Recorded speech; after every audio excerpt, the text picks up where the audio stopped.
আসসালামু আলাইকুম। আশা করি সবাই ভালো আছেন।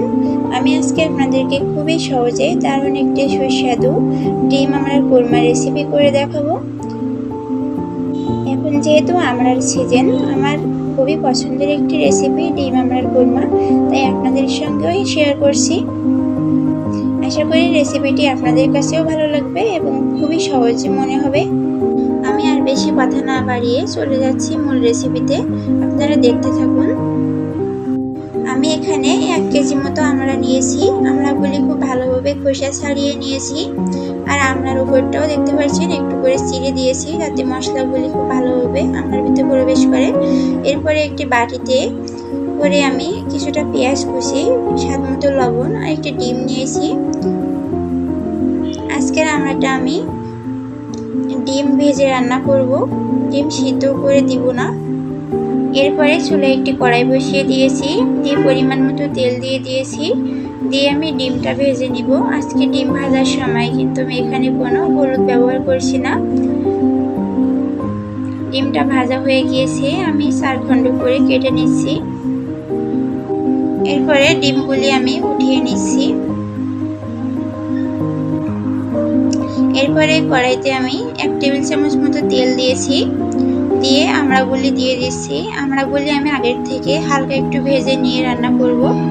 দিয়ে দিচ্ছি সামান্য একটু হলুদের গুঁড়া, দিয়ে দিচ্ছি স্বাদ মতো লবণ।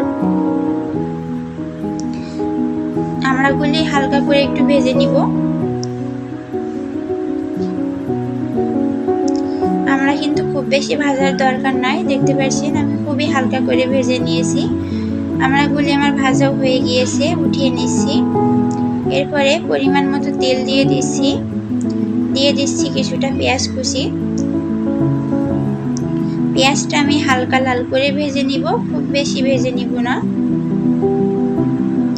এরপরে দিয়ে দিচ্ছি 1 টেবিল চামচ রসুন বাটা, দিয়ে দিচ্ছি 1 টেবিল চামচ জিরা বাটা। জিরার সঙ্গে আমি 2টা এলাচও দিয়েছি। দিয়ে দিচ্ছি আমি 1/2 টেবিল চামচ ধনিয়ার গুঁড়া।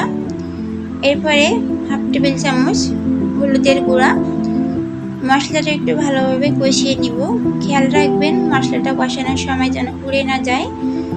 দিয়ে দিচ্ছি স্বাদ মতো লবণ।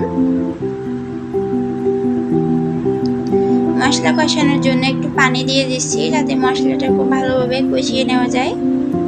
দেখুন মশলাটা আমার খুব ভালোভাবে কষিয়ে নেওয়া হয়ে গিয়েছে। এরপরে ভেজে রাখা আমড়াগুলি দিয়ে দিচ্ছি। মশলার সঙ্গে আমড়াগুলি খুব ভালোভাবে একটু কষিয়ে নিব। এভাবে একদিন বাসায় রান্না করে খেয়ে দেখবেন, আসলে খুবই মজার হবে।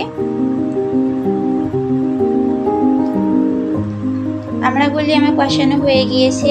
এরপরে দিয়ে দিচ্ছি 1 কাপ নারকেলের দুধ। আমি এখানে একটা নারকেলের অর্ধেকটা নিয়েছি, আপনারা চাইলে একটাও নিতে পারেন। নারকেলের দুধ একটু বেশি করে দিলেই বেশি ভালো লাগে। আমি এখানে আর 1 কাপ পানি দিয়ে দিচ্ছি যাতে আমড়াটা খুব ভালোভাবে সিদ্ধ হয়ে যায়। দিয়ে দিচ্ছি 2 টুকরা দারচিনি। দেখুন আমার কিন্তু বলক উঠে গিয়েছে, একটু এভাবে খুন্তি দিয়ে নেড়ে দিবেন। এরপরে ঢাকনা দিয়ে আমি 10 মিনিটের জন্য রান্না করে নিব। আমড়ার স্বাদটা আরও দ্বিগুণ বাড়ানোর জন্য 2 টেবিল চামচ চিনি দিয়ে দিচ্ছি। চিনিটা অবশ্যই দিবেন। দেখুন আমরা রান্না কিন্তু হয়ে গিয়েছে, আমরা কিন্তু খুব ভালোভাবে সিদ্ধ হয়ে গিয়েছে। এরপরে ভেজে রাখা ডিমগুলি দিয়ে দিচ্ছি। ডিম দেওয়ার 2 মিনিট পরে নামিয়ে নিব। আমরা রান্না কিন্তু আমার হয়ে গিয়েছে। আপনারা যখন আমড়ার কোরমা রান্না করবেন হাতে একটু বেশি সময় নিয়ে রান্না করবেন, দেখবেন খেতেও যেমন সুন্দর হবে, দেখতেও অনেক সুন্দর হবে। দেখতে পাচ্ছেন আমড়ার রান্নাটা কতটা সুন্দর হয়েছে। আমড়ার কোরমা দেখলে কিন্তু মুখে পানি চলে আসতেছে। এভাবে একদিন বাসায় রান্না করে খেয়ে দেখবেন, বাজারের আমড়া শেষ হয়ে যাওয়ার আগে বাসার সবাই অনেক প্রশংসা করবে আপনার রান্নার। আশা করি আজকের ভিডিওটি আপনাদের কাছে খুবই ভালো লেগেছে এবং খুবই সহজ মনে হয়েছে। ভিডিওটি যদি ভালো লেগে থাকে তাহলে অবশ্যই সাবস্ক্রাইব করে পাশে থাকবেন। আজকে আমি বিদায় নিচ্ছি। সবাই ভালো থাকেন, সুস্থ থাকেন। আল্লাহ হাফেজ সবাইকে।